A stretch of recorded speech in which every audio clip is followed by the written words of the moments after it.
Allora, buongiorno a tutti, grazie mille per l'invito, grazie a tutti quanti voi per essere qui.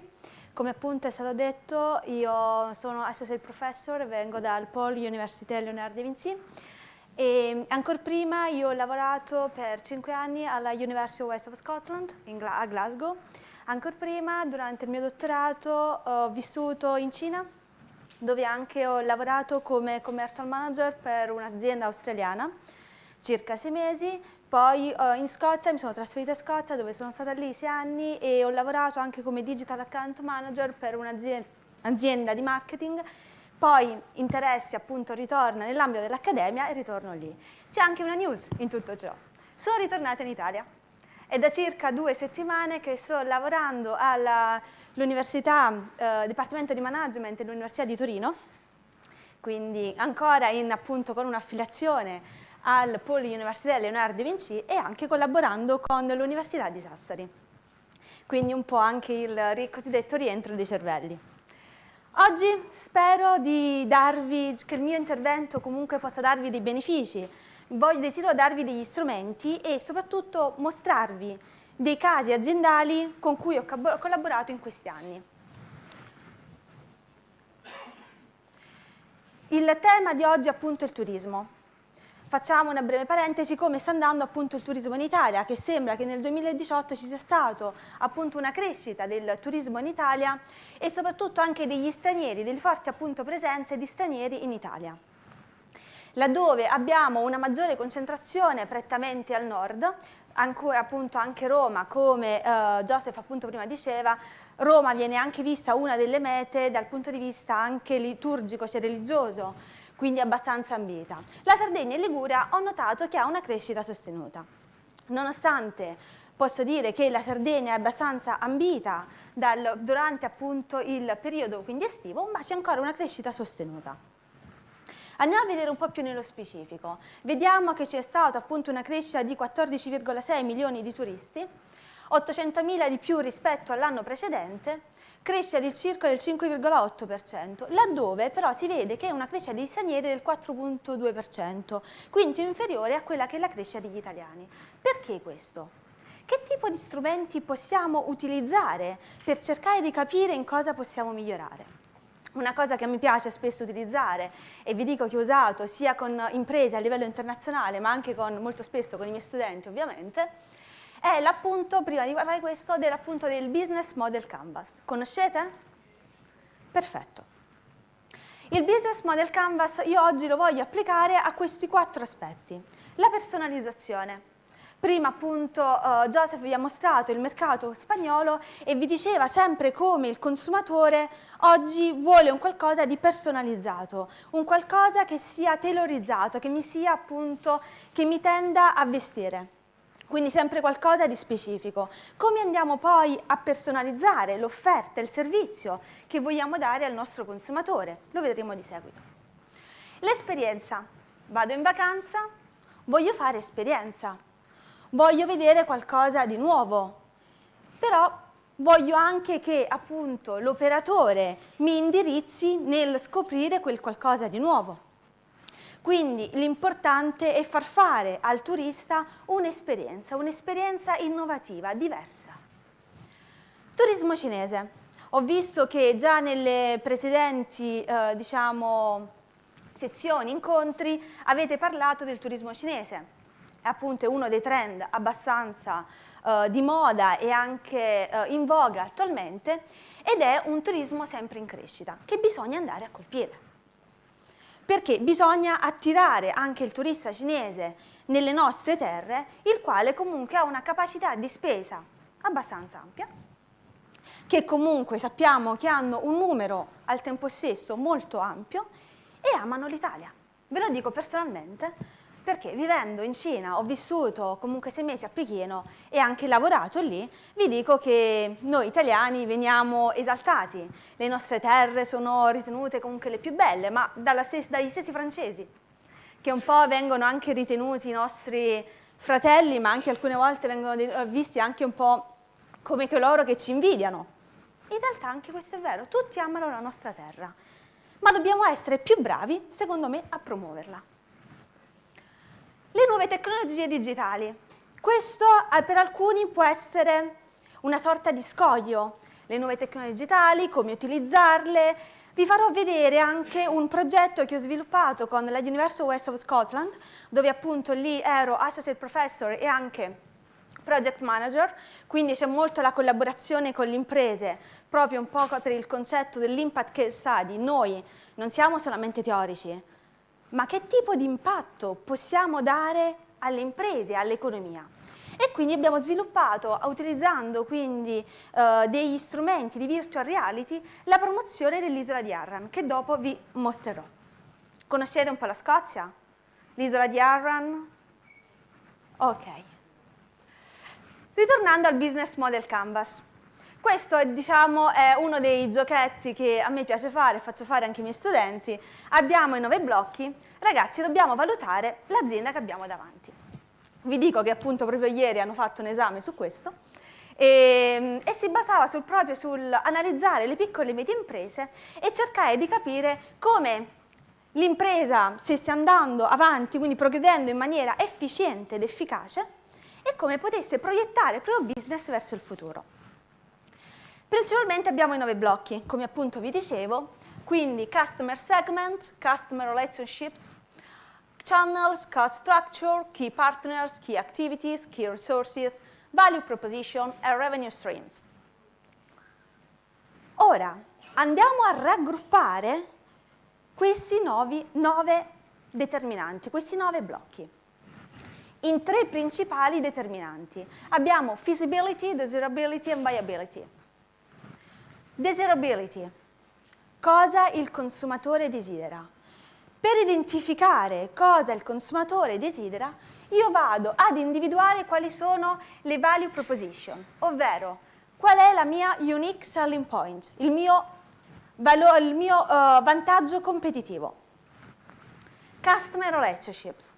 Come entro in comunicazione, come comunico il mio servizio o il mio prodotto al consumatore, come mi relaziono col consumatore. In inglese noi diciamo how do you engage with the customer. Customer segment, principalmente chi è il mio target. Una cosa importante che comunque col tempo ho capito, alcune volte è meglio non essere troppo generalisti, ma andare nello specifico, quindi fare offerte specifiche per ogni tipo di consumatore. È una cosa che impiega del tempo, ma secondo me è più efficace. Questo ci permette di capire la desiderabilità del prodotto in riferimento a questi 3 aspetti. Poi abbiamo la feasibility. Ho abbastanza risorse per sviluppare questo servizio? Se non ho queste risorse, posso recuperare queste risorse sul territorio o anche a livello internazionale? Ecco che bisogna rispondere a questi 3 aspetti. Key partners, key activities and key resources. Viability. Ho abbastanza soldi? Ho bisogno di investimenti per sviluppare questo servizio, per sviluppare questo business? Allora mi serve sapere quali sono i miei costi nello sviluppo di questo servizio. Revenue stream. Dove posso ottenere dov'è appunto il ritorno del mio investimento? Quali sono i punti, quindi le attività che mi permetteranno di ottenere il mio ritorno di investimento? Revenue stream. Channels. Distribution channel and communication channels. Ovviamente il revenue stream è collegato ai channels. Se non comunico, cari miei, la persona non verrà mai da voi. Quindi è importante proprio il modo in cui si comunica e si attira la persona ad utilizzare i vostri servizi o prodotti, quel che siano. Qui parliamo dell'empatia del consumatore. Non so se voi avete mai sentito Peter Drucker. Peter Drucker nel 1985 parlava già del customer-centric approach, dove al centro io pongo il consumatore. Quindi quello anche di creare un'empatia col consumatore. Vediamo che oggi non si parla più di consumatore, ma parlo anche del competitors. Quindi io non guardo più solo al consumatore, ma vado anche a guardare cosa sta facendo il mio competitors. Qui immagino che ci sono vari competitors, quindi fondamentalmente io vado a guardare anche quello che è accanto a me e dire cosa fai tu sul mercato. Ovviamente, quali sono i tuoi prezzi, quali sono i tuoi servizi, cosa posso fare di meglio e capire anche se la domanda, e anche capire anche come la domanda percepisce questo tipo di servizio. Vediamo qui che abbiamo 3 tipi di livelli di soddisfazione del consumatore. Se ci poniamo appunto sul primo livello, dove appunto è meet expectation, sappiamo che il consumatore ha delle aspettative. Vado su un territorio e mi aspetto delle cose. Quindi se io tendo a soddisfare questo primo livello, mi trovo sul livello di sopravvivenza. Ed ecco che c'è lo step successivo.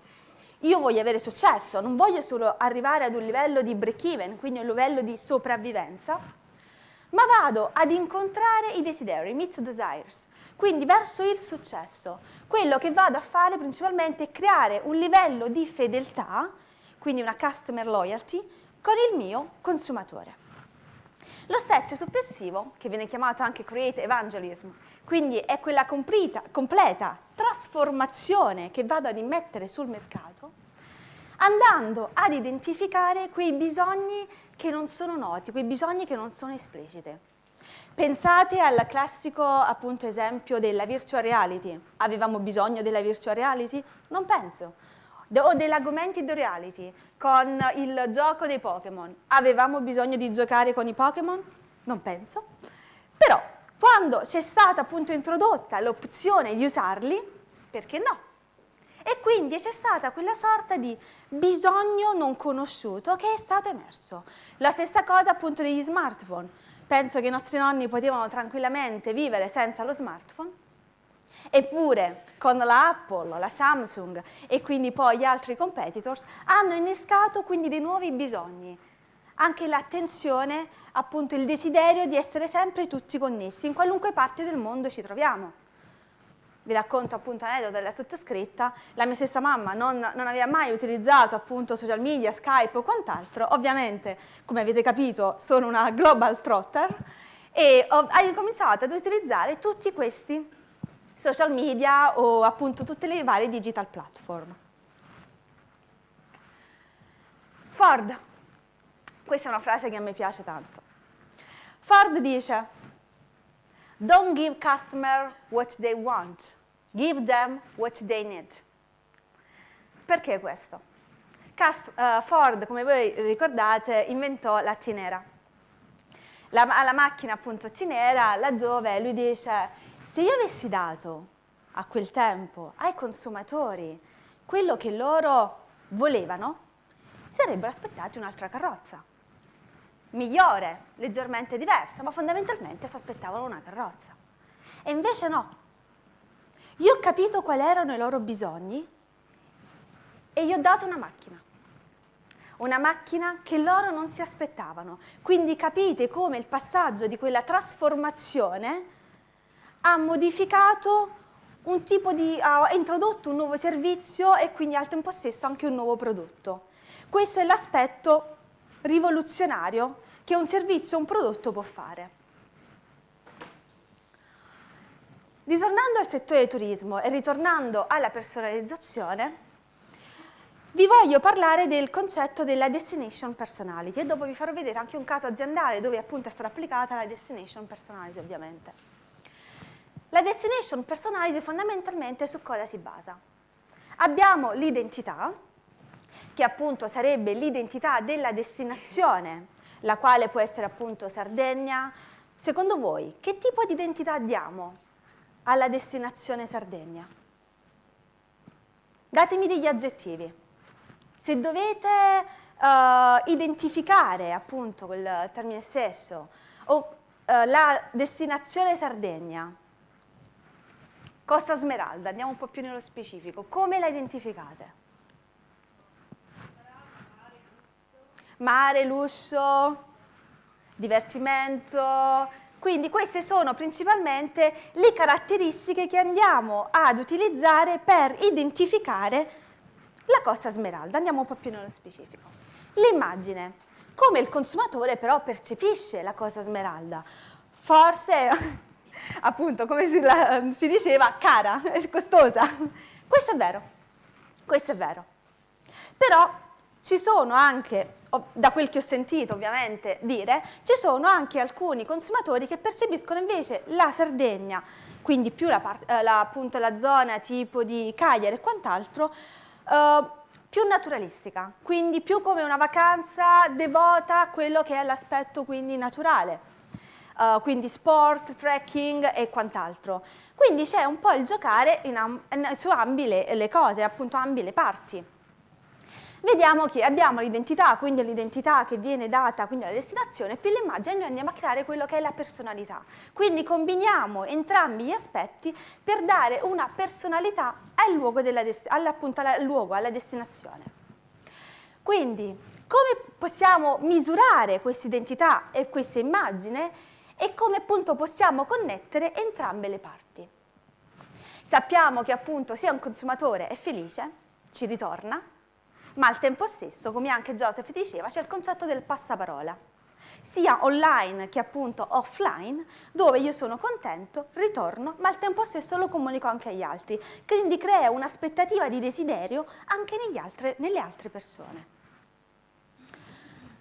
Qui vi ho detto appunto del Business Model Canvas, questo è stato denominato Destination Personality Canvas, dove praticamente cosa siamo andati a fare? Siamo andati ad utilizzare questo strumento, che io trovo sempre molto simpatico, e siamo andati appunto a mappare i vari aspetti della Destination Personality. Quindi partiamo dal primo, Find a Destination, che può essere una città, che può essere un evento, che può essere un paese, qualunque cosa. Andiamo ad individuare il luogo dove vogliamo identificare l'identità e l'immagine, quindi andare a misurare questi due aspetti. Poi, possibile target. Ovviamente noi dobbiamo sapere chi è il nostro consumatore, perché ad esempio se vogliamo andare verso un consumatore che è più proteso al lusso, quindi al mare e quant'altro, avremo un tipo di target. Se vogliamo andare invece a un consumatore che tende ad essere maggiormente attratto dalla natura e quindi da tutte quelle che sono attività outdoor, avremo un tipo di cliente diverso. Quindi quali possono essere i suoi benefit? Quali sono i canali per comunicare questo tipo di servizio? Oggi maggiormente tenderemo ad usare quindi social media, anche appunto a livello quindi internazionale, e vi dico come un fantastico strumento è appunto ancora il Google Analytics, dove praticamente è tutto appunto l'aspetto analitico. È un po' vi racconto un aneddoto, io quando lavoravo come Digital Account Manager, il Google Analytics è un po' quello che mi ha fatto ritornare, perché fondamentalmente facevo ricerca col Google Analytics e analizzavo il report, mi ha fatto ritornare il mio amore per l'accademia, dove io mi sono accorta che fondamentalmente facevo ricerca. E quindi ho detto, no, bellissima l'azienda, voglio collaborare con l'azienda, ma io ritorno in accademia. Quindi proprio per dirvi come gli strumenti sia di raccolta ma al tempo stesso di analisi dei dati entrambi sono importanti, perché io raccolgo dati ma se non li analizzo restano lì. Stakeholders. I stakeholders, oggi parliamo anche del concetto, sempre ricollegandomi anche a Joseph, del concetto di sistema. Io parlo di ecosystem. Ognuno è collegato, noi non operiamo da soli ma operiamo come sistema. In ambito accademico si dice che comunque l'impresa è un sistema vitale, a vita, perché opera sul mercato e quindi opera ma al tempo stesso interagisce con gli interlocutori che gli sono attorno. Che benefit possono ottenere questi stakeholder? Pensiamo allo stesso appunto governo, ci deve aiutare, benissimo, ma che benefit? Perché c'è sempre un tornaconto. Oppure sto entrando in partnership con un'altra impresa, ci deve essere sempre un tipo di strategia win-to-win, altrimenti non la si fa. Quindi anche capire, anche con la stessa accademia, anche con la stessa appunto università, entrare quindi in collaborazione e vedere appunto come sviluppare dei nuovi progetti. Quindi vari stakeholder che possono far parte di questo progetto. Le key activity del progetto. Se io appunto parlo di un evento, se io appunto parlo di un luogo, di una città, qualunque cosa, devo offrire delle attività. Quali sono queste attività che possono maggiormente attrarre il consumatore a venire presso il mio luogo, la mia destinazione? Costi e revenue non mancano mai, ovviamente. I costi ci sono, bisogna prenderle in considerazione, ma soprattutto la cosa importante sono anche i revenue. Sappiamo che un'impresa, quando appunto voi avete iniziato, per chi abbia una propria impresa o per chi non la abbia, era basata principalmente devo fare profitto. Vediamo come generare profitto, tranne se non siete una social enterprise, che la vostra prima missione è quello di creare dei benefici per la comunità, ma fondamentalmente ci basiamo sempre sul creare profitto. Sul creare profitto, quindi su questo vado un po' più veloce su questa chart, dove principalmente qua si basa sul fatto che raccolta delle informazioni. Io sviluppo quel tipo di business plan, quel business model canvas, lo utilizzo, ma ho bisogno di raccogliere le informazioni.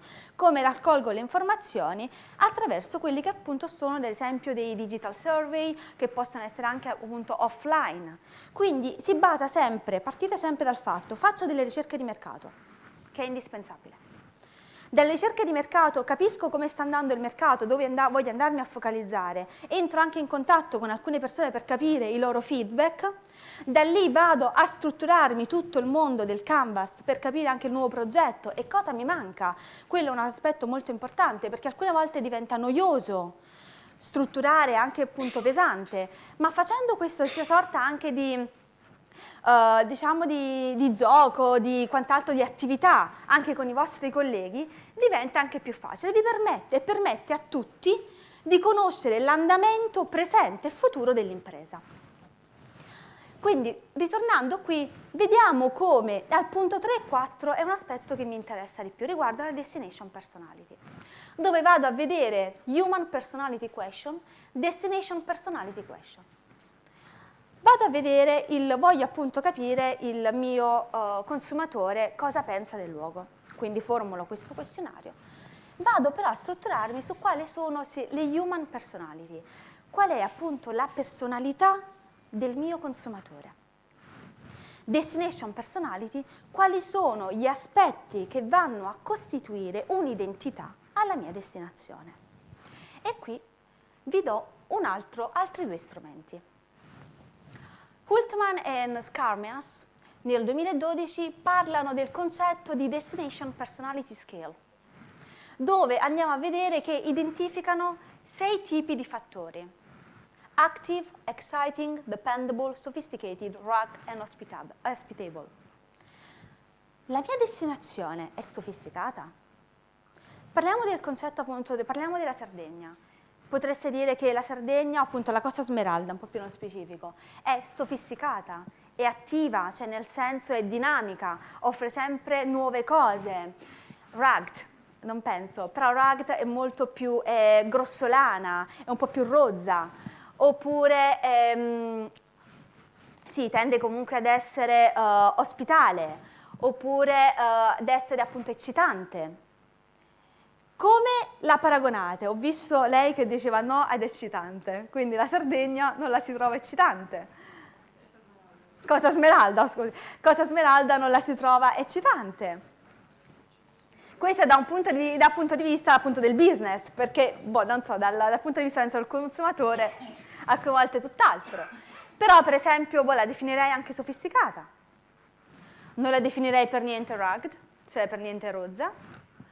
Attiva, dinamica, sempre nuove cose, penso anche lì sì, e ospitale. Mi sembra che ci sia ospitalità. Non lo so, vedete voi? No. Ok, quindi questo, perfetto, mi è stato detto che non c'è ospitalità, quindi fondamentalmente è uno dei, ma ben venga, cioè nel senso, se individuiamo un problema sul mercato, vuol dire che bisogna risolvere qualcosa e cerchiamo anche di capire come risolvere qualcosa. Dall'altro lato abbiamo la Brand Personality Scale, laddove Gans individua 5 aspetti che sono responsible, emotional, aggressive, simple and active, dove appunto simple vuol dire un qualcosa di ordinario, emotional che ci sta trasferendo delle emozioni, responsible appunto che è un qualcosa appunto di responsabile, quindi in linea con quelle che sono anche le norme sociali, e aggressive. Aggressive è inteso nel momento che tende ad essere purtroppo pregnante, invasivo nel comunicare, anche appunto nell'essere presente nel quotidiano, quindi nel suo utilizzo. Qui invece andiamo a caratterizzare la persona umana. L'Ocean Model, dopo arriveremo anche a capire perché stiamo usando questi tre aspetti. Allora andiamo a individuare la persona, la possiamo categorizzare come open to experience, quindi una certa sorta di apertura mentale. Conscientiousness, ovvero sono consapevole di che tipo di servizio, anche tipo di prodotto sto utilizzando, il cosiddetto appunto consumatore informato. Oppure extroversion, sono più appunto amichevole, tendo ad essere friendly, quindi tendo a preferire non il viaggio singolo, ma il preferire maggiormente a stare con gli altri. Agreeableness, quindi tendo ad essere maggiormente altruista, ad sentirmi più empatico nei confronti degli altri. E neuroticism, principalmente è la visione negativa quindi delle cose, dove spero che nessuno di voi lo sia, ed è basato principalmente nell'essere to experience negative emotions. Principalmente ad essere un po' il classico brontolone, su ogni cosa non mi va bene, questo non va e questo non va. Quindi è il classico, diciamo, consumatore cliente che si spera di non incontrare mai. Anche un po' il classico, diciamo, rottura di scatole.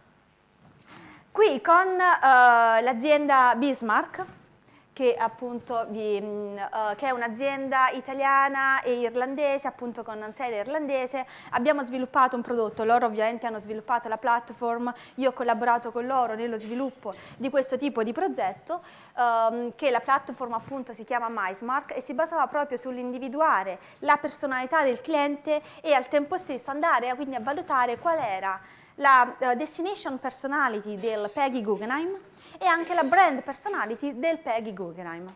Quindi inteso, destination personality inteso come luogo, brand personality inteso appunto come museo, cioè il Peggy Guggenheim, che sappiamo che il Guggenheim ha un brand, quindi come viene percepito dal consumatore il luogo, in questo senso appunto Venezia e quindi anche il museo, ma anche appunto il Guggenheim che già ha un brand. Il riferimento appunto sia a italiani e non italiani. Ora andremo a vedere un po' quali sono stati i trend. Il campione erano tipo circa 508 persone, tra straniere e non straniere, appunto italiani, di cui 508 sono state le domande ricevute, quindi questionari completi. 155 questionari non completi, 149, scusate, si sono rifiutati quindi di rispondere. Questo è lo scenario che abbiamo ottenuto, dove la maggior parte erano donne, noi sempre più propense come al solito, gli uomini leggermente diciamo di meno perché le donne erano sul 58,%, le donne sul 41%, e poi vediamo che la fascia di età andava dai 18-30 maggiormente propensi a rispondere, 31-40 anche lì ci sono state appunto un 20% di risposte, e poi appunto a diminuire con l'avanzare degli età, dove vediamo che i 18-30, collegandomi anche al caso della Spagna, si parlava dei cosiddetti millennials, i quali appunto sono la nuova generazione di consumatori che bisogna attrarre, sia anche dal punto di vista dei cinesi. Sì, prego. Sì, allora questo qua è anche offline, loro avevano un iPad dove potevano anche, dove rispondevano, c'erano visitori anche in loco. Sì, visitatori del museo, sì, praticamente visitatori del museo. Quindi anche capire qual era appunto la percezione del museo. Come vedete qua, qui è stato utilizzato una distribuzione box plot, dove siamo andati quindi a basarci sull'Ocean, come abbiamo visto appunto prima, che era basato sulla personalità del consumatore, quindi del turista che veniva in loco. Che tipo di turista abbiamo avuto? Come vedete c'è una maggiore propensione verso quella che è la O, che era appunto l'apertura mentale, quindi openness to experience. No, infatti è anche appunto la sfera della N, dove era dovuta appunto a quello della negatività, del neuroticism, quindi il classico brontolone fortunatamente era bassa, dove anche per esempio vediamo come la sfera quindi tutti hanno ottenuto comunque, qua c'è viene utilizzata una scala Likert da 1 a 7, la scala Likert utilizzata. Vediamo dove maggiormente, per esempio, la C di conscientiousness tendeva ad essere, diciamo, tra il 4,5 5, mentre appunto invece la E di emotional tendeva maggiormente quindi ad essere più alto verso il punto, diciamo, 5-6 come livello di gradimento, quindi che tipo appunto di persona io sono, tendo ad essere più emotiva, più sensibile a tutto ciò che mi circonda. E poi abbiamo anche la sfera quindi della A, nel senso di essere più socievole. Quindi questo che cosa vi permette di fare? Di capire chi è di fronte a voi. In questo momento possiamo dire che abbiamo una persona socievole, una persona che comunque ha una certa apertura mentale, diciamo il viaggiatore di per sé deve avere una certa apertura mentale, una persona che comunque è responsabile, informata, conosce cosa sta facendo, è poco brontolone, happy, tutti quanti smile, e anche appunto, come dicevamo, estroversa, quindi comunica, vedere gli altri, fare esperienza e tutto, quindi sappiamo che tipo di consumatore abbiamo davanti, un po' anche, se vogliamo dire, il classico turista. Qui ci vediamo la stessa cosa appunto applicata tra italiani e non italiani, dove vediamo che c'è una leggera differenza, se vogliamo dirlo, nell'aspetto dell'apertura, dove leggermente sembra che gli stranieri abbiano open to experience più di noi, e anche qua, diciamo, la cosa non ci sorprende. Poi vediamo a livello di appunto di conoscenza poi del prodotto, vediamo come l'Italia invece tende ad essere maggiormente più informata rispetto a quello che è la sfera poi appunto dei non stranieri, dove abbiamo una percentuale di persone che hanno acquisito maggiori informazioni prima di arrivare appunto al Guggenheim. Poi invece dal punto di vista appunto del emotional, gli stranieri tendono ad essere più sensitivi, appunto più sensibili e più emotivi di noi. E invece dal punto di vista appunto dell'aspetto socievole sembra che noi italiani siamo più socievoli e siamo anche, quindi questo è un po' il quadro tra italiani e non italiani. Andiamo a vedere la brand personality, quindi in questo caso come viene percepita la collezione di Peggy Guggenheim in riferimento a quello che abbiamo visto le caratteristiche di GAMS, quindi responsible, attivo, aggressivo, semplice e romantico. Come potete vedere, la maggior parte ha percepito quindi in modo entusiasmante, quindi abbastanza dinamica e innovativa, la collezione di Peggy Guggenheim, dove c'è stata una bassa percentuale di persone che invece l'hanno definita ordinaria,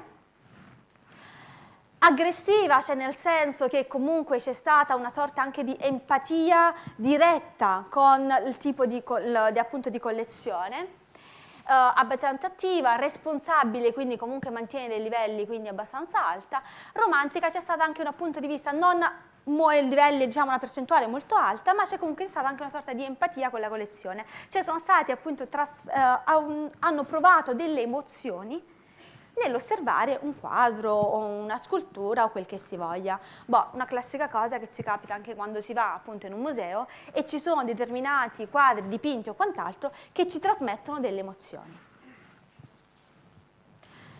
Qui vediamo invece, abbiamo anche qui una differenza tra italiani e non italiani, laddove pur essendo bassa, come possiamo vedere, la sfera ordinaria dal punto di vista degli italiani sembra che ha raggiunto una percentuale più alta, pur mantenendo comunque da un punto di vista quindi 4, quindi ok, abbastanza ordinario, non esageratamente, però sembra che comunque sia percepita di percentuale più alta dagli italiani rispetto appunto agli stranieri.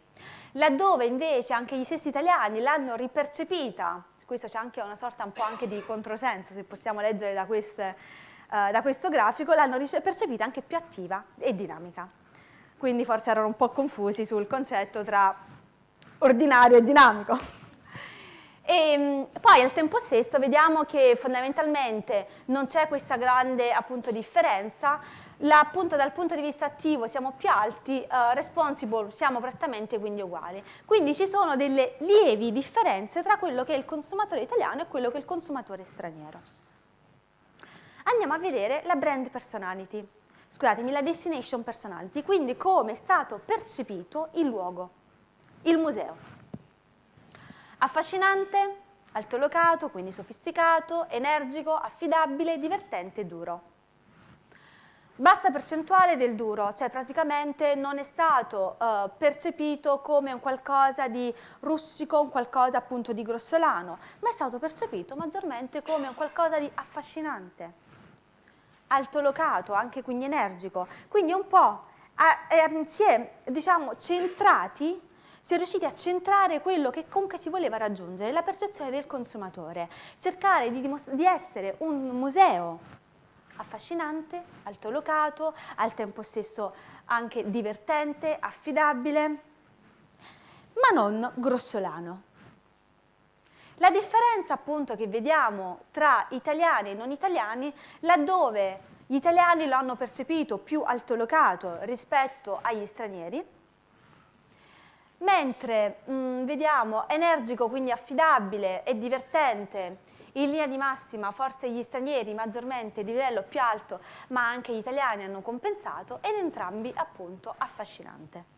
Quindi da questo punto di vista anche qui abbiamo delle lievi differenze di percezione di un luogo, ma anche appunto di un brand.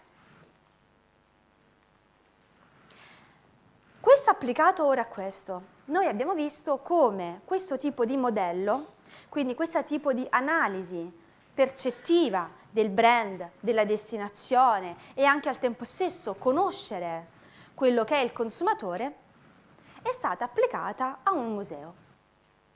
Ora, parlando prima che abbiamo fatto riferimento al turismo cinese e abbiamo detto come è il nuovo trend, infatti parliamo del turismo cinese indipendente, fondamentalmente parliamo del turista che non va in agenzia, è un po' come l'italiano odierno, però sappiamo che la Cina è più veloce, ma si muove con tempi un po' più indietro rispetto a noi, ovvero ora ci sono i cosiddetti millennials. I millennials che sono principalmente coloro che non vanno in agenzia e chiedono quanto pagare per il viaggio, ma tendono a strutturarsi questo viaggio. Quindi sono considerati prettamente quindi i giovani che noi troviamo dovunque e hanno anche una vasta capacità di spesa. Ricordo appunto quando io vivevo a Glasgow, ovviamente tra i miei studenti, alcuni di loro tranquillamente avevano la Porsche, oppure alcuni di loro guidavano la Maserati. Stiamo parlando di studenti. Tenete presente che le tasse universitarie alla Glasgow sono anche molto molto più alte di quelle che appunto vengono pagate in Italia, quindi capite come l'istruzione, quindi c'è un maggiore interesse all'istruzione, ma come appunto proprio il turista dall'Europa tendeva anche spesso a muoversi, nel viaggiare, usufruire della possibilità di essere in Europa e di visitare quindi le altre città. C'era questo sorta interesse, io da italiana, bello, originaria napoletana, quindi anch'io del sud, quindi, bello, allora com'è la tua città, com'è questo, ora vado, tutti conoscevano queste terre e tutto era basato appunto sulla promozione, come si promuove, come si percepisce quel tipo di località. Quindi vediamo come abbiamo circa 154 milioni di outbound Chinese che stanno viaggiando nel 2018, quindi 154 milioni sono per noi una cifra esorbitante, per loro no, perché ragazzi se camminate per Pechino vi troverete avvolti, diciamo completamente inondati da cinesi. Ricordo che quando si camminava appunto per Pechino gli stranieri ci salutavamo perché era veramente, ci si potevamo contare. Quindi abbiamo questa sorta di invasione di cinesi, ma ben venga, e vediamo come questo trend del turista cinese è sempre più aumentato. I millennials, i cosiddetti appunto millennials che vanno dal 1980 al 1999, quindi parliamo di persone intorno quindi ai 30 anni, oppure la Generation Z, dove appunto parliamo di persone che vanno dai 18 quindi ai 30 anni, quindi praticamente i nuovi consumatori. Cosa hanno? Loro contano circa il 75% delle visite al di fuori della cena. Tenete presente che devono essere per forza delle persone comunque ricche, perché il governo cinese non vi permette di uscire al di fuori del territorio quindi cinese se non avete un corrispettivo in banca. Quindi di per sé, perché comunque c'è appunto il concetto che tu non vai e ti trasferisci in un paese, ma che ritorni. Quindi fondamentalmente bisogna anche avere una certa capacità di spesa per potersi muovere fuori. Abbiamo il 71% dei millennials hanno la volontà quindi di iniziare un viaggio, quindi di fare quell'esperienza, anche come già vi diceva, fare appunto esperienza, andare in una città e fare esperienza, avere l'aspetto intangibile del prodotto, del servizio, anziché basarsi solo sull'aspetto tangibile. Più di 70% dei millennials viaggiano appunto con amici, coppie. Questo è perché è importante? Dopo lo vedremo anche in un altro caso che vi mostrerò dopo. Perché quando noi andiamo ad offrire un pacchetto viaggio, un pacchetto servizi, dobbiamo anche capire chi è il nostro consumatore, se è un consumatore singolo, se è un consumatore che viaggia in coppia, se è un consumatore che viaggia con amici. Ovviamente il tipo di divertimento e il tipo, diciamo, di esperienza che si vuol fare tenderà a cambiare. Questo ritornando, se voi vedete come i concetti diciamo dei accademici, degli scholar comunque vecchi sempre ritornano, della centralità del consumatore. Conosco il mio consumatore ed ecco appunto che si ricollega di nuovo, conosco la personalità del mio consumatore perché ogni tipo di consumatore è diverso. E quindi io voglio cercare di raggruppare i consumatori simili in modo da andare mirata e offrire quel che loro desiderano. Ricordiamo, non ciò che vogliono, ma ciò di cui hanno bisogno. In Cina, il 47% dei millennial decide di prenotare il proprio viaggio attraverso delle piattaforme online. I millennial praticamente preferiscono fare appunto delle esperienze di viaggio, come dicevamo. Ecco qua, c'è anche un video che vi voglio mostrare.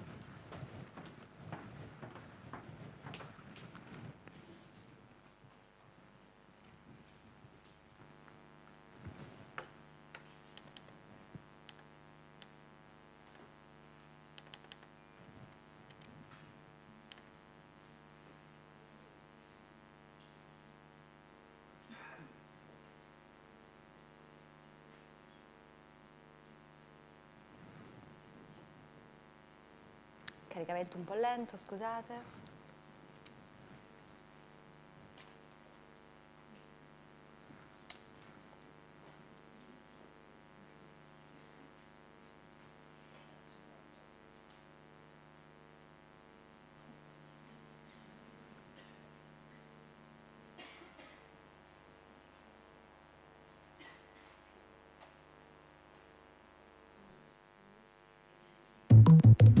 Guardiamo un attimo questo video.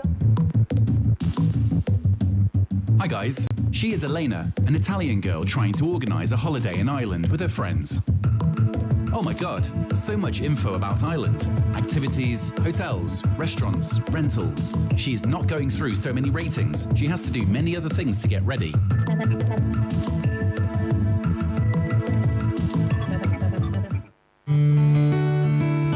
CAB means Combi Action Button, a brand new solution which can augment any online action with a secondary action, such as search plus travelling with, search based on who you travel with. CAB allows to boost the connection between an online user, Elena, and the available contents, offers, recommendations, optimizing the search, book and buy processes, or any other online action you target.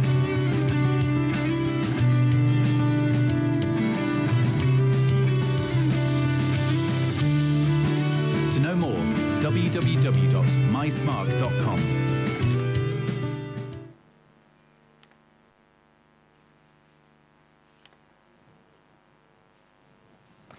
Allora, come avete potuto vedere da questo video, si parla del concetto della combi action. laddove vuole mettere in risalto il fatto che io conosco il mio consumatore, conosco la personalità del mio consumatore, ma vado a dargli dei pacchetti ad hoc. Attraverso appunto la combi action posso vedere quindi se viaggia in coppia, aspettate un attimo, se viaggia in coppia, se viaggia appunto singolo o se viaggia appunto con amici. E attraverso questo è sempre un altro tipo di progetto che ho appunto sviluppato. Tenete presente, io non sono il tecnico della piattaforma, ma ho sempre sviluppato da un punto di vista quindi manageriale, quindi proprio di sviluppo della startup, del nuovo prodotto con questo tipo quindi di impresa, che era appunto un nuovo progetto sul fatto di dire come semplificare la vita al consumatore, al turista. Io sono appunto un turista, voglio andare in una nuova città, ho anche poco tempo, parliamo anche se pensate ai cosiddetti millennials, sono fondamentalmente delle persone che stanno lavorando. Quindi, bello viaggiare, ci piace, ma il viaggiare deve essere un piacere. Non devo perdere una settimana, 2 settimane solo per organizzarmi il viaggio. Quindi, con questo tipo di piattaforma, io cosa vado a fare? Indico che sto viaggiando in coppia, dado inoltre anche a dire che tipo viaggiando, vedete, se vedete da lì dico che sono in coppia, famiglia o anche amici. Vado a cui anche collegato il concetto della personalità, quindi della mia personalità, quali sono le mie caratteristiche, cosa sto cercando in quel viaggio, e quindi qua si vanno a collegare anche le altre 3 tipologie di piattaforme: brand personality, destination personality e la mia appunto la human personality. Attraverso l'utilizzo di questi 4 punti io vado a strutturare ad hoc un viaggio per il consumatore. Quindi vado appunto a vedere nello specifico cosa offrire. Vedete qua appunto potrebbe essere, immaginate sto appunto venendo quindi in Sardegna, sono in coppia, amo ad esempio, non lo so, la natura, fare trekking. Allora quindi mi vengono proposte tutte delle attività che possono appunto, che mi permettono di poter fare quindi trekking in automatico, senza che io le debba andare a cercare, in modo che comunque ho un pacchetto tra le cosiddette appunto molto spesso. Sto andando in viaggio, oltre voi ad essere operatori del settore, ma siete anche appunto nel senso siete stati, immagino che siete anche turisti, quindi siete anche dei viaggiatori. Si va appunto, sono i cosiddetti motori, e si cerca, non so, the best things to do it in Sardinia, per esempio. Quindi le migliori cose da fare nella Sardegna, e si vedono tipo le top 10 e da lì si incomincia un po' a discernere in base a quanti giorni sarete nel posto e quant'altro. È anche questo che ti tende quindi a semplificare. Io so che in base al mio desiderio e ai miei bisogni di voler fare ad esempio trekking, quindi di scoprire la natura, mi vengono dati queste tipologie di pacchetto. Ad esempio io l'ho utilizzato, adoro fare yoga, quindi ho utilizzato questa cosa per visitare quindi una località, la quale, come potete ben immaginare, Ibiza, e fare yoga.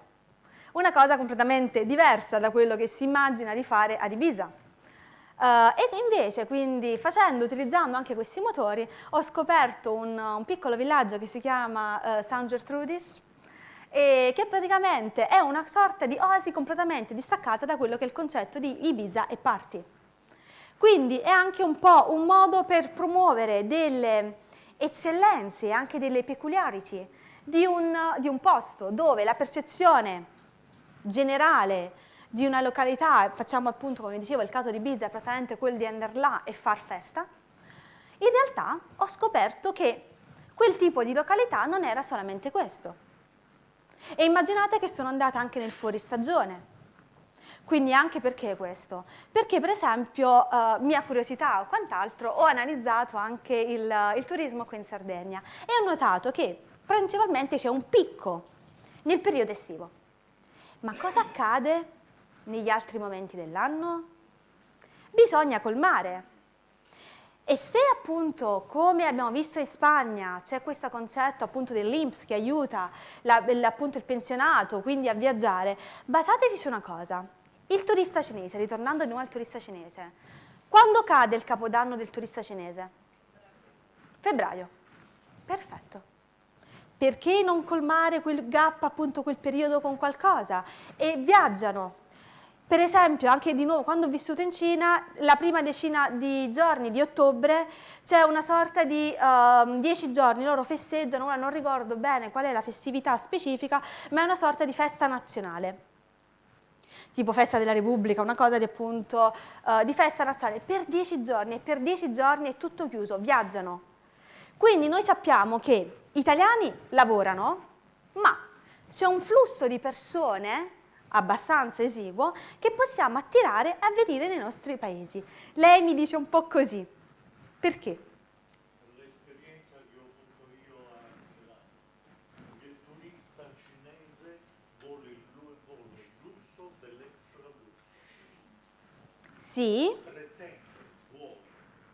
Il turista cinese, scusando il termine, non gliene può fregare nemmeno del 3 stelle, del bed and breakfast, del 4 stelle lusso, vuole il 5 stelle lusso. e qua devo dire, no infatti, Perché abbiamo avuto anche una Atlantis qui, no? Proprio del flusso enorme, gigantesco, ma qui in Sardegna quella percentuale di turista cinese è minima, minima, minima. Cioè il turista cinese, io li avevo i turisti cinesi, ma chi erano? Erano i gruppi. Io sì. avevo i gruppi, i quali gruppi io lavorando tramite la TUI riuscivo ad avere quel gruppo di cinesi, ma era un gruppo di cinesi che non voleva assolutamente spendere, assolutamente, perché avevano già tutto preorganizzato. Quello è il tipo, ok, perfetto, ok, questa c'è tipo la tipologia di cinese che appunto le stavo dicendo, ma abbiamo anche i cosiddetti millennials, laddove pensiamo al fatto, per esempio, ritornando di nuovo al fatto che io per esempio ho lavorato in Scozia e anche dopo vi farò vedere anche uno studio fatto con studenti cinesi in Irlanda, dove il tipo di target che lei mi dice non è vero. Del tipo, ci sono molti appunto, se parliamo di asiatici, allarghiamolo appunto a tutta l'Asia, asiatici, quindi non solo la Cina, gli asiatici che invece sono molto, amano molto l'outdoor experience, cioè vivono in Scozia, vivono in Irlanda, non è che c'è lusso, Quindi fondamentalmente sono delle persone che amano quindi l'outdoor, sono delle persone che non è vero che non vanno ai 3 stelle, vanno nei 3 stelle. Per esempio, anche vi dico ora, da 2 giorni, appunto da 2 settimane sono ritornata all'Università di Torino e ho avuto degli studenti asiatici. Quindi c'è comunque delle varie tipologie di target, il tutto è importante targetizzare. Ci sono appunto i flussi che viaggiano di massa, cioè in massa, quindi sono dei gruppi organizzati, perfetto, e noi offriamo delle cose per loro. Sì, prego.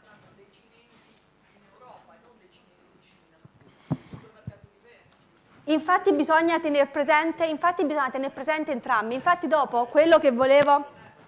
No, infatti dopo quello che vi mostrerò, vi farò vedere anche proprio una ricerca che è stata fatta sia su cinesi per la destinazione Venezia, sia su cinesi che appunto stanno in Cina e vengono in Italia, e sia da cinesi che invece sono in Europa per studio, per quel che si voglia, e quindi appunto anche per lavoro e vengono appunto vanno a viaggiare, che sono entrambi 2 fasce di popolazione da tenere presente.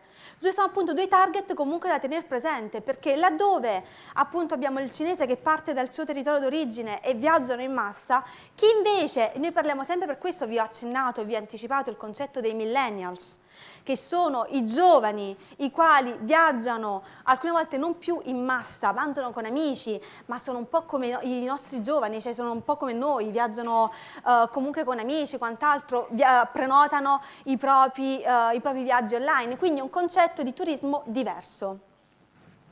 Infatti, utilizzando ad esempio questo, cosa abbiamo notato? Utilizzando per esempio questo tipo di piattaforma si potevano sviluppare proprio dei viaggi ad hoc per ogni tipo appunto di consumatore, di turista. Infatti qua vi fa vedere un po' quali erano gli aspetti della Combi Action. Qui per esempio, come possiamo vedere, ci permetteva di segmentare le varie tipologie quindi di consumatori, tra quelli che viaggiavano in famiglia, quelli che viaggiavano da soli, quelli che viaggiavano in coppia e appunto quelli che viaggiavano con amici. Sì, prego. Come avviene la raccolta dei dati per poter creare attraverso quale modalità avviene la raccolta dei dati che consente di profilare il potenziale consumatore? Perché non ho ben capito il meccanismo, perché poi su quello che cioè, dal video mi sembrava di aver capito che si basasse sostanzialmente su una sorta di utilizzando come proxy. Parliamo del combi action in questo caso? Sì, Ok. utilizzando come proxy quelle che potevano essere le abitudini di relatives oppure comunque circoli amicali o comunque chi frequenti, quindi conseguentemente si suppone che si comporti come te, più o meno, Sì. almeno sotto alcuni aspetti. Questo mi pare di aver capito. Più in dettaglio? Allora, fondamentalmente, usando il combi action, c'era appunto questo aspetto che andavano a individuare la modalità di viaggio, quindi se si viaggiava da soli, in famiglia e quant'altro. Successivamente, una volta appunto opzionate le varie tipologie, si apriva una nuova casella, una nuova finestra. Ora qui non era visualizzabile, ma nello specifico si apriva una nuova finestra dove appunto si chiedevano delle informazioni relative appunto qual era il concetto appunto della human personality, quindi facendo riferimento ai 5 criteri dell'Ocean, come lei appunto si caratterizzava in riferimento a quei 5 elementi. Poi da lì si andava per esempio qual era la destinazione, in questo caso dopo si vedrà appunto Venezia, perfetto. Allora quali sono, riprendendo appunto i criteri di Hultman in riferimento alla destination personality, come va a categorizzare la destinazione Venezia. E in riferimento a questo andava di nuovo alla brand personality, in riferimento ad esempio a un'attività specifica, quale poteva essere appunto il Guggenheim Museo o altre attività, si andava a individuare attraverso i 5 riferimenti di Gens come si andavano a classificare questi tipi di aspetti. Quindi si aveva un panorama completo di quello che sono le aspettative del consumatore in base al luogo di destinazione e di alcune attività. Non erano mappate tutte le attività, questo appunto era un tipo di ricerca sperimentale, e vedere appunto quali erano le percezioni sia sulla destinazione sia sul brand in riferimento ad esempio ad alcune attività che offriva quindi il luogo, e poi capire anche qual era la personalità appunto del turista, quindi del consumatore che andava appunto ad utilizzare quel tipo di strumento. Questo cosa permetteva? Che la combi action, in base acquisendo, quindi raccogliendo tutte queste informazioni, quindi c'è un codice di base, che come ho detto ho utilizzato dal punto di vista manageriale, da quello che è appunto la scrittura del codice non sono stata implicata. Quindi c'è una scrittura appunto del codice, quindi di base, che raccoglieva tutte queste informazioni e da lì, da queste appunto informazioni, raccoglieva e produceva una tipologia di viaggio, offrendo quindi al consumatore delle varie attività da fare. Era tutto basato su una sorta anche di caricamento, sul fatto che all'interno di queste piattaforme vengono ad esempio caricati diverse appunto attività quindi da fare, diverse, e in base a quello si gira quindi attraverso quindi un codice e dava, che ne so, lei era attivo ed era appunto anche una persona attiva, apertura mentale, quindi attratto quindi dalla natura, le venivano date quindi determinate quindi esperienze, oppure percepiva la Sardegna, nel caso appunto della Sardegna, maggiormente naturalistica e quindi più propensa ad attività outdoor, e quindi le venivano date queste determinate caratteristiche. Però lei non viaggiava da solo, viaggiava ad esempio in coppia, quindi le venivano dati determinati quindi alberghi. Era tutto basato su un codice, su un code, che le permetteva di dare un tipo di offerta personalizzata al cliente. Ho risposto alla sua domanda? Sì, sostanzialmente sì. Quindi in pratica stiamo parlando di un meccanismo di marketing automation basato però su una rilevazione attraverso l'utilizzo di sonde all'interno di specifici siti internet. Quindi significa che è un'applicazione che deve essere distribuita su un gran numero di piattaforme, altrimenti il panel è troppo limitato, giustamente. Sì, deve essere comunque, Okay. deve essere comunque connessa con le piattaforme, infatti c'era appunto Booking, TripAdvisor, deve essere comunque una partnership. Questo è stato uno sviluppo anche di una startup che appunto infatti perché anche questo, io insegno anche entrepreneurship e quindi fondamentalmente è anche il fattore quindi importante è anche proprio l'imprenditorialità, laddove ho visto quindi per esempio nel ritorno qui in Italia, laddove l'imprenditorialità deve essere più sviluppata, soprattutto nelle fasi iniziali comunque anche di crescita diciamo del bambino.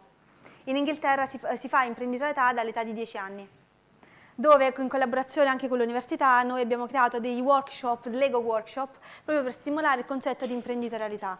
E vedete come appunto all'estero, anche con aiuti da parte quindi del governo, si sono appunto riusciti a sviluppare dei prototipi. Come vedete questo tipo, ad esempio, di prototipi, se basiamo sul fatto del customer need, o appunto del livello di trasformazione, ci possiamo trovare anche su una leva, sul livello di trasformazione, perché io sto dando al consumatore dei nuovi strumenti da utilizzare per crearsi un viaggio.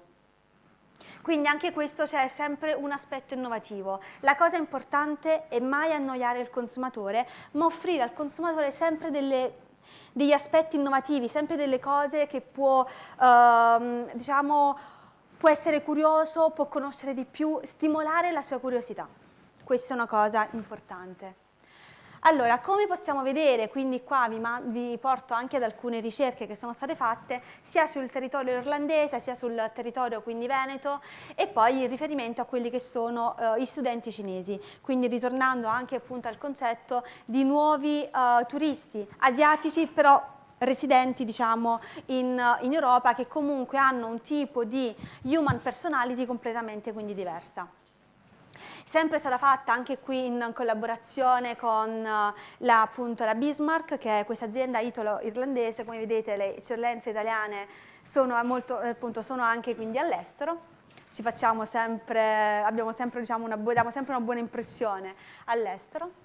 Vediamo come qui sono stati quindi analizzati i giovani turisti e su un campione di circa 544.000 cinesi studenti sono stati appunto che studiano all'estero e vediamo come c'è sempre di più una crescita dello studente che appunto studia all'estero. Questo che cosa ha portato? Ha portato a capire che gli studenti, come questi studenti che studiano all'estero, prettamente quindi in Irlanda, quali fossero appunto le loro attività, su che tipo appunto di paesi tendessero quindi ad andare. Infatti un'altra cosa, come potete vedere, le mete preferite sono state principalmente vediamo Francia, Germania, Italia, Nuova Zelanda e un'altra cosa importante, in Irlanda per esempio sono state anche create delle connessioni perché la prima città italiana che viene comunque visitata è prettamente Venezia. Infatti è stata creata proprio una linea aerea tra Irlanda quindi e Venezia, quindi capite come le strutture, diciamo gli aeroporti e quindi anche gli airplane sono abbastanza importanti nello stimolare quindi il flusso dei turisti, perché si sa, se io ho un volo diretto maggiormente vado, se devo fare 8 scali, forse me la evito. Quindi qua anche questo quindi è importante creare delle sinergie tra territorio, quindi strutture appunto ricettive, ma al tempo stesso anche strutture appunto gli airplane, gli airline. Perdonatemi se alcune volte ancora con i miei termini inglesi. Quindi da qui possiamo vedere che è stata appunto effettuata, è stato utilizzato il Combi Action per capire come gli studenti irlandesi si muovessero all'interno appunto dell'Europa, da cui è stata quindi rilevata che maggiormente le destinazioni erano alcuni appunto la Spagna, la Germania, la Francia e anche l'Italia, ma maggiormente, come vi dicevo anche prima, il nord Italia. Questo è stato un progetto che è stato fatto con l'aeroporto di Venezia, Save, in riferimento ai flussi dei cinesi in Italia. Infatti il progetto i rispondenti sono stati circa 3.000 cinesi, da ambi i lati, sia residenti in Europa e sia appunto, già appunto residenti nel loro paese d'origine. Vediamo anche qui, possiamo vedere quali sono state appunto le motivazioni che hanno portato alla visita, in questo caso di Venezia. visita di un posto appunto quale storico, migliorare quindi la conoscenza di quel tipo di località, incontrare nuove persone, partecipare a degli eventi culturali. Poi possiamo vedere quindi come prettamente c'era un mix di persone che andavano tra persone che amavano quindi l'avventura, o appunto che amavano quindi lo shopping, che amavano quindi il divertimento. Abbiamo comunque un tipo di sample, quindi di campione abbastanza variegato. Rilassamento, quindi erano anche delle persone che amavano spendere il proprio tempo libero con amici, quindi parenti, ma anche appunto in coppia, e enjoy the good weather. Beh, diciamoci la verità, non sono stati al sud. Per dire che amavano appunto il bel tempo a Venezia, portiamoli un po' al sud. E poi appunto amavano anche lo sport e la natura, quindi qui vediamo che maggiormente sono anche delle persone maggiormente sportive. Cosa abbiamo visto? Questa è un'indagine appunto che è stata fatta dove le top città che sono state quindi visitate in Europa sono Venezia, Parigi e Londra, che in città italiane che vanno a seguire Roma, Milano e Firenze. Un po' diciamo che sono dei dati abbastanza noti, che sono comunque le città maggiormente più visitate, voi perché i collegamenti aerei, voi anche perché sono anche maggiormente più sponsorizzate, più promosse. Infatti vediamo come la destinazione per residenti, appunto per cinesi che comunque già erano loco, era di Venezia del 21,3% e invece provenienti quindi dalla Cina c'era un interesse di visitare Venezia quindi del 10,9%. Come viaggiavano queste persone? Viaggiavano, come possiamo vedere, per la maggior parte persone che comunque abbiamo intervistato direttamente, quindi anche in Venezia, viaggiavano prettamente con amici. Invece chi si trovava nel territorio, quindi asiatico, desiderava viaggiare prettamente con partner. Quindi c'era questa principale differenza. Pochi in realtà volevano viaggiare da soli, alcuni sì con famiglie, ma maggior parte c'è questa tendenza di viaggiare o con amici o con partner. Da qui, anche qui, siamo andati quindi a mappare quali erano le loro preferenze, diciamo, emozionali in riferimento appunto alla brand destination e appunto al destination personality. Quindi molti dei rispondenti ci hanno dato che identificavano Venezia, si identificavano appunto con Venezia e l'intenzione quindi di promuoverla, principalmente che cosa intendiamo? Dovuto al fatto che c'era un'immagine quindi di Venezia come immagine basata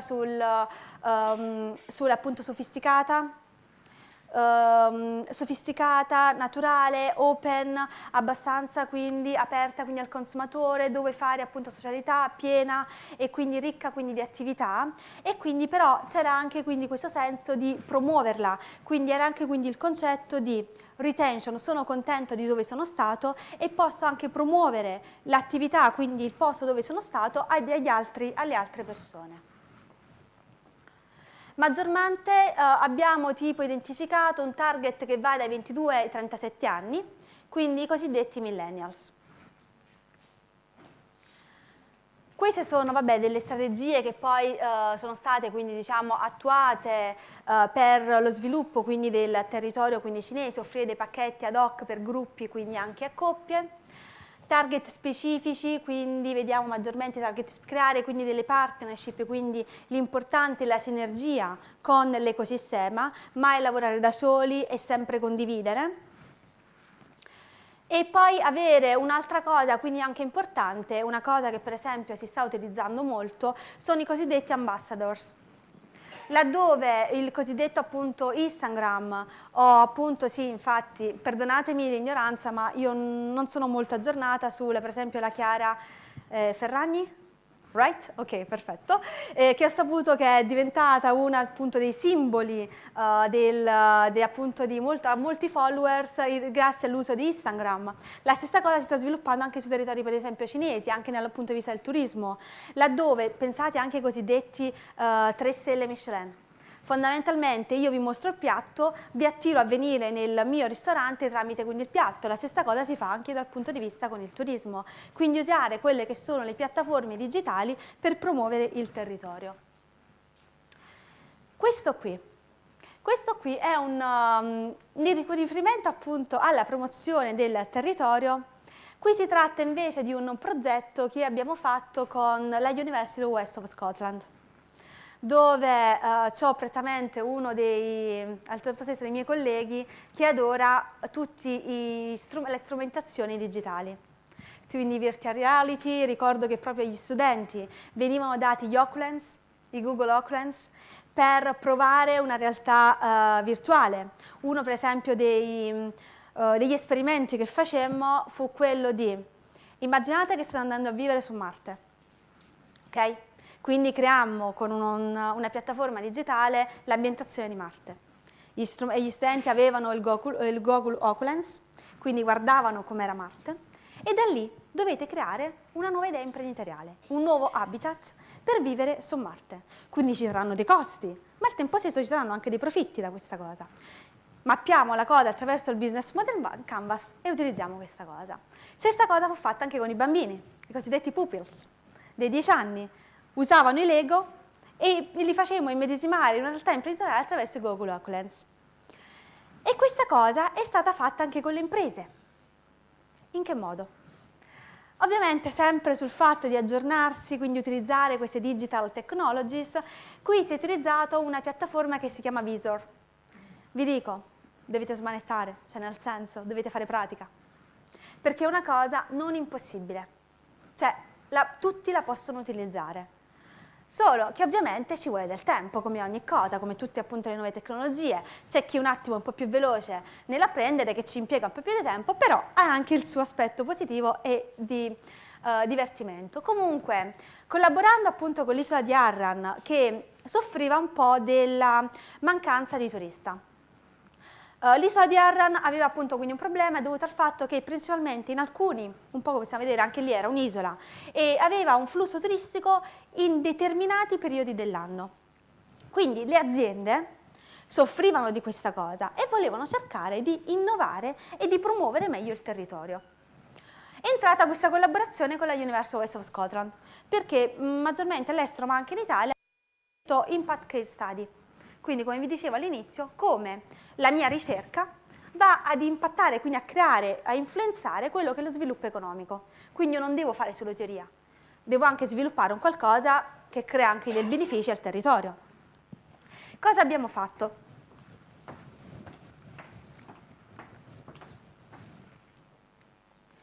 Vi mostro, vediamo se mi parte.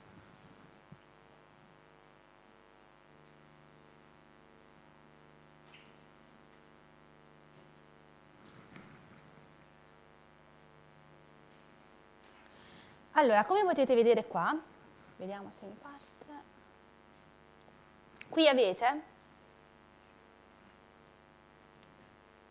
riesco a muovere, ok, come potete vedere qua vi trovate sull'isola di Arran, quindi avete una dimensione a 360 gradi, che vi dico la cosa bella è da vederla con i Google Oculus, che vi danno ancora maggiormente quella realtà virtuale, quindi quella realtà che appunto siete prettamente lì con i vari visitatori, quindi questa sorta di terza appunto di 3D, no? Di terza dimensione.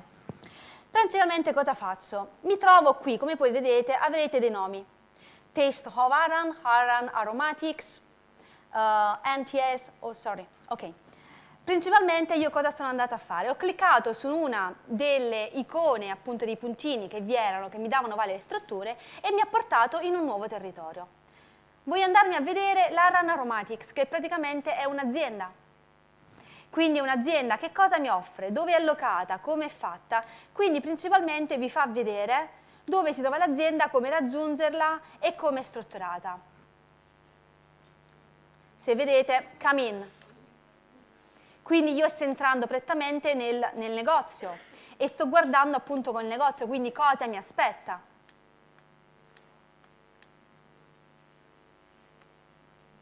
Ritorno appunto sull'isola di Arran e voglio andarmi a vedere, non so, questo resort. Perfetto. Eccomi nel resort, vado all'interno e mi guardo come è strutturato il resort. Ora, l'immagine, scusate, non è molto vivida. Ok. Vabbè. Ecco qua. Non voglio farvi venire mal di testa. Ora, immaginate questo tipo di tecnologia applicato alla Sardegna. L'isola di Arran, bel posto, sicuramente, il tempo non è così bello come qua. E sono sicura, cosa? Sì, io ci ho vissuto quasi 6 anni, cioè, pur essendo napoletana, quindi saprò qualcosa. E fondamentalmente non è bello come qua. Penso che noi possiamo offrire molte più cose. Questo tipo di progetto che cosa è ancora in fase sperimentale, quindi abbiamo costruito questo tipo di video, stiamo andando in fase quindi di promozione, tenete presente che sono stati utilizzati anche quindi i droni proprio per catturare quindi le varie immagini, e questo quindi ha permesso maggiormente di sviluppare un territorio. Ma io ancora prima, visto che ci basiamo ancora vi ricordate i 5 aspetti dell'Ocean, dove uno degli aspetti era la consciousness. Io sono un consumatore responsabile, un consumatore che si informa e vuole vedere dove sta andando, non vuole la sorpresa. Quindi questo mi permette di scoprire com'è il posto. Quando io vado su TripAdvisor per vedere tutte le foto e capire cosa mi aspetta, questa dimensione mi permette principalmente di essere lì sul territorio e mi attrae maggiormente nel visitarlo, nel capire cosa mi aspetta. Quindi ecco che si ritorna al concetto dell'utilizzo delle nuove tecnologie. Questo è un tipo di piattaforma, un open source, quindi dove principalmente tutti potete utilizzarla. Avete bisogno di alcune appunto strumentazioni che possono maggiormente rendere più appeal il prodotto, come appunto i Google HoloLens, ma è un tipo di diciamo di piattaforma utilizzabile quindi da tutti. Basta creare quindi delle immagini quindi con i droni e quindi creare delle immagini quindi ad hoc sul territorio e promuoverlo. Ce ne sono ancora altre piattaforme che possono crearvi anche l'augmented reality. Ricordo sempre quando ero sempre in Scozia cosa si faceva? Il QR code. Perfetto. Di solito, non so, penso un po' tutti saranno andati all'università o comunque ne so, si faceva questo ricevimento con i professori e alcune volte se il professore non c'era si lasciava un bigliettino fuori all'ufficio. Noi no, noi lasciavamo il QR code, dove il studente guardava il QR code e leggeva, che ne so, rientro in ufficio tra 10 minuti, oppure rientro appunto, ci vediamo tra le 11 e mezzogiorno. Era tutto un modo innovativo, anche perché fondamentalmente, ve lo potete anche insegnare a voi, l'educazione fin dall'inizio è importante proprio per stimolare l'utilizzo di determinate tecnologie, ma soprattutto per educare e per far conoscere al ragazzo, quindi ai giovani, che ci sono delle opzioni diverse, come il concetto anche dell'imprenditorialità. Quindi noi partivamo anche dall'università nel far conoscere agli studenti che il fare impresa poteva essere prima cosa divertente, ma poteva anche essere utilizzata attraverso quindi le nuove tecnologie. Come anche alle imprese, dove appunto le imprese erano spaesate, ma ovviamente cioè, si ha bisogno sempre di un supporto, mai sentirsi soli, e quindi noi abbiamo incominciato a collaborare con loro. Parliamo di una realtà di imprese piccole, cioè maggior parte sono delle microimprese, ci sono delle medio imprese anche nell'isola di Arran, però comunque stiamo parlando di piccole imprese, dove la sinergia tra tutte ha permesso quindi di incominciare a promuovere meglio quel territorio. La cosa importante qual è? Cosa ho notato? Quando sono stati ci sono anche altri video che non ho portato con me, comunque sulla promozione dell'isola di Arran, l'isola di Arran, per come è stata promossa, sembrava il più bel posto al mondo. E io penso che con le cose belle che noi abbiamo da mostrare, se l'isola di Arran è diventato il posto più bello al mondo, la Sardegna o l'Italia di per sé, cosa diventerebbe? Quindi io vi lascio con questo, ci pensate, mi farete sapere, e grazie a tutti e buona giornata. Tourism Call to Action, 7 incontri formativi per la crescita turistica della destinazione Sardegna. Iscriviti su www.aeroportodiolbia.it.